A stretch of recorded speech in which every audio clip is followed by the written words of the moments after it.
Hey, Cougar fans, Sam Brief here with the next edition of Cougar Chats. And today I'm joined by men's basketball coach Lance Irvin.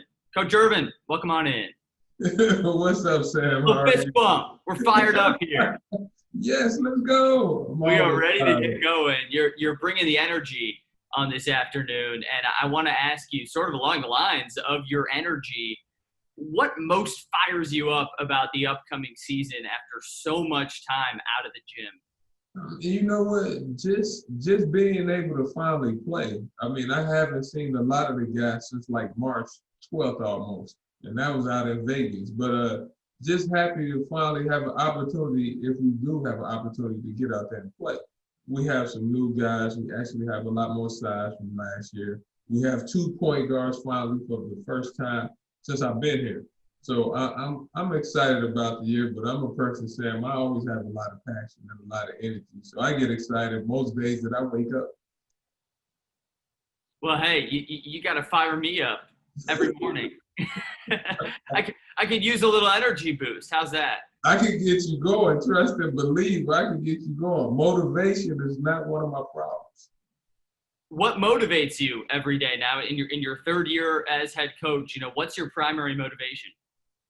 You know what? It's only 353 of these jobs, and just having an opportunity to, just to go out there and be able to guide men, just be able to guide and help them get better.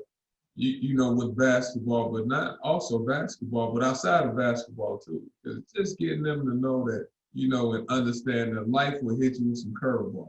That life will hit you with different obstacles. So just being able to deal with those guys and how to focus on different things, like somebody did me when I was growing up, and that somebody was my father. He was excellent in, helping my brothers and I, but also several of the coaches that I played for. They were really instrumental in helping me become the young man that I am right now. And Coach, you mentioned only 353 jobs. A smaller slice of that pie is in Chicago, where you're from. You have the opportunity to coach in your hometown. What does that mean to you? It means a lot. I often tell people, Sam, like the first college game that my father brought us to, my brothers and I, 6 of us. So my sister came too. It was a Chicago State Central State game. And being from Chicago, born and raised here, I mean, it's awesome that I get the opportunity to coach here. And I don't take the job lightly. I know sometimes the job can be challenging. It could probably be a little bit more challenging than what I like. But at the end of the day, I love Chicago. I'm born and raised in Chicago. So just being able to coach here and say that I coach here, and also for, due to the fact that my daughter, she's in college now, and she has the opportunity to watch me coach. I have young nieces and nephews. They come watch us play, and they're like, hey, that's Uncle Lanny. That's Uncle Lanny. So just being able to have the opportunity to coach in front of friends and family is great. What does Chicago mean to you? Chicago is where it all started from. But being from Chicago is a city, like I often say that it's like grit and grind. People love grimy players from Chicago. People love our toughness. So, I mean, Chicago is a city, I say, is grit and grind. People playing hard. People leaving it out there on the court. People leaving it out there on the field. So Chicago, I mean, it's a city of toughness. But with that being said, though, it's an excellent cultural city also. So being from Chicago, it's a great experience. But if I can answer, I'm going to say grit and grind. Growing up, who were some of the Chicago athletes you idolized? Oh, my goodness. Well, believe it or not, a guy by the name of Maurice Cheeks, he was high on my list. He was steady. He was that consummate point guard. I had an opportunity to play with him when I was little. I shouldn't say little, but when I was like 14, 15. And for some reason, he was passing me the ball, and he kept saying, come on, young fella, you can do it. Keep playing, keep running. Him for a fact, I always looked up to my older brother, Byron. So he was like kind of the guy that really got me going. But I say Maurice Cheeks and Isaiah Thomas, and I throw out Doc Rivers. But first and foremost, it was probably Maurice Cheeks. And matter of fact, I better not leave Mark Aguirre out. Because if I leave Mark or go out, Sam, I'm going to have a problem. Mark, I meant to say you second after Maurice too. Maybe I'll edit the video so you say him first. You won't get a phone call. Exactly. I won't get a phone call from Mark. So you get a coach here in Chicago. You're from here in Chicago, and you get to be the leader of young men. And Coach, you brought up how you can have a role off the court too, and it's not just about basketball. Mm-hmm. What kind of role do you see yourself playing in your players' lives outside of basketball? I mean, that's a great question, Sam. I mean, I pretty much try to make sure I give them a lot of guidance. And I try to tell them, hey, I didn't do everything right, but some of this stuff would definitely help you that I'm telling you. And I often tell them now, you're going to get married at some point in time. You're going to ask somebody's father, can you marry their daughter if you're doing it right? And my job is to make sure you're able to feed a daughter. My job is to make sure you can keep a job.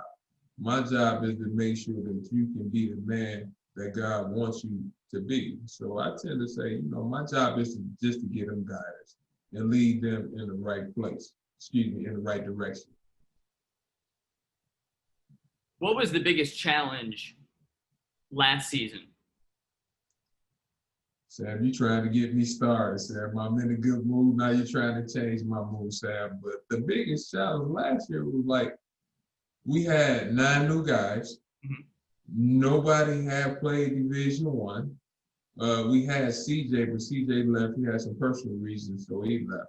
So just having 9 new guys, that was tough early on. Then we get to the last month and a half of the season. Matter of fact, from January on, we were playing with 9 players. We had 7 scholarship players and 2 walk-ons.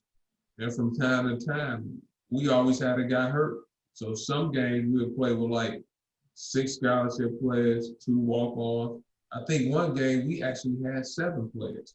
So it was tough toward the end of the season just dealing with some of that. But, like I said, life is about challenges, but I think those things are probably the toughest part of the season. And looking forward to this year, give me one tangible goal that you have for your team. Just getting better every day. Mm-hmm. Just getting better every day.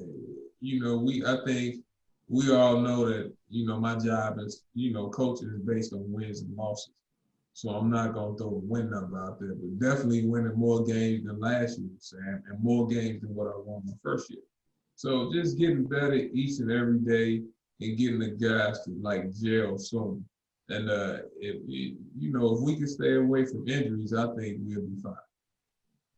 Yeah, I'm curious, as a coach, and you're someone who's been in coaching for a while, so you've seen this at different levels.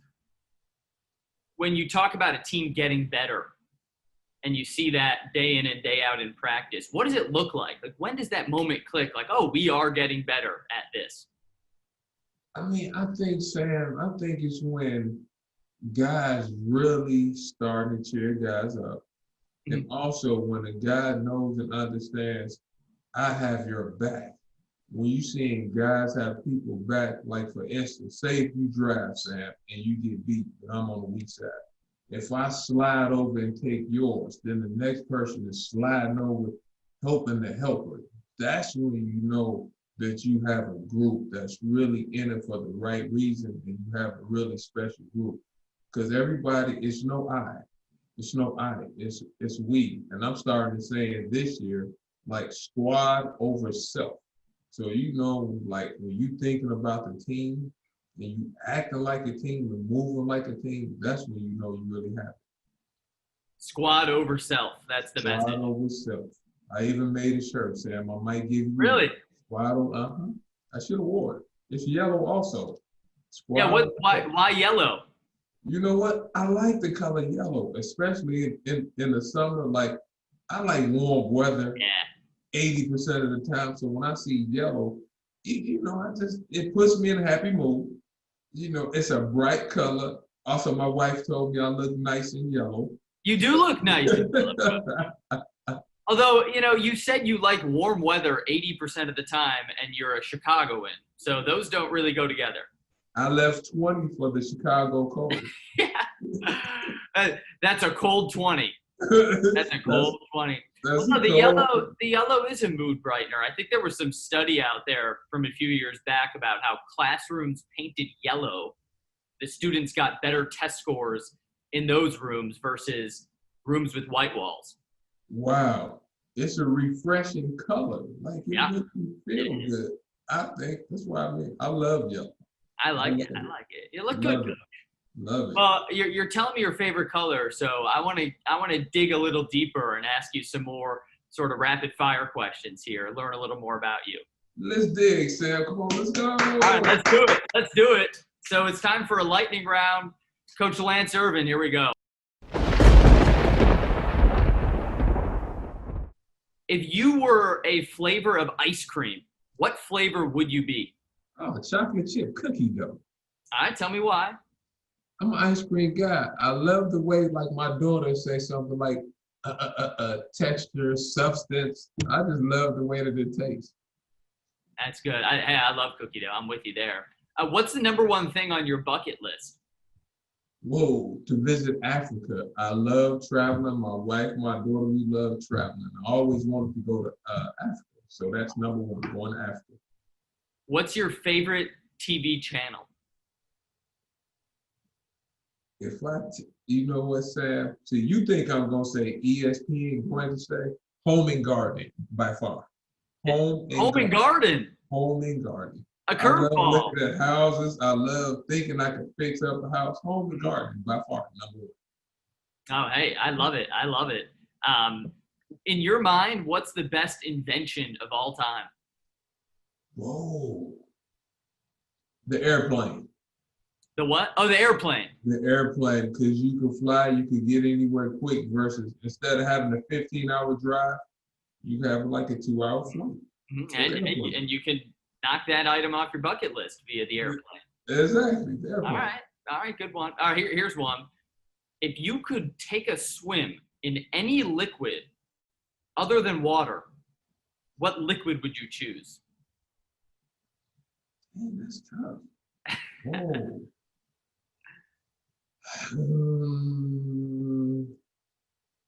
Milk. Okay. What kind of milk? I don't know why I just said milk. I was gonna say hot cocoa, but then I was like, oh, the cocoa will probably be too hot, so that's why. Yeah, that could hurt. I just go with milk. All right. I'm down with milk. Right. How do you like your steak cooked, Coach?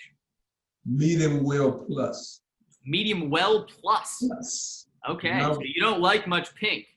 I don't like much pink. Just a little hint of pink. I worked in one school. I'm not gonna say the school name.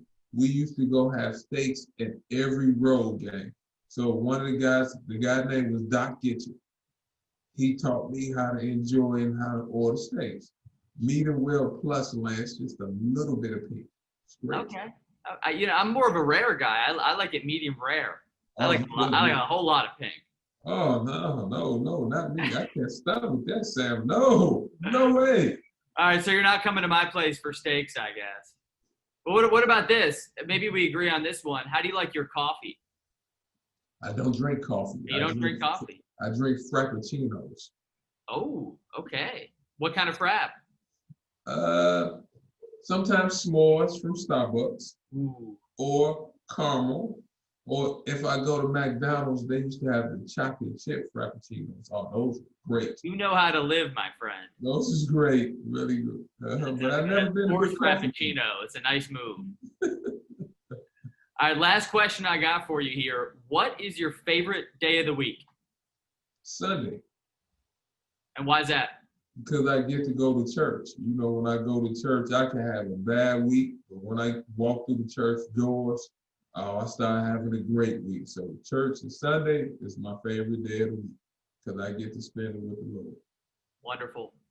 Coach, glad I got to know you a little better. Medium well plus, s'mores frappuccino, and Sunday.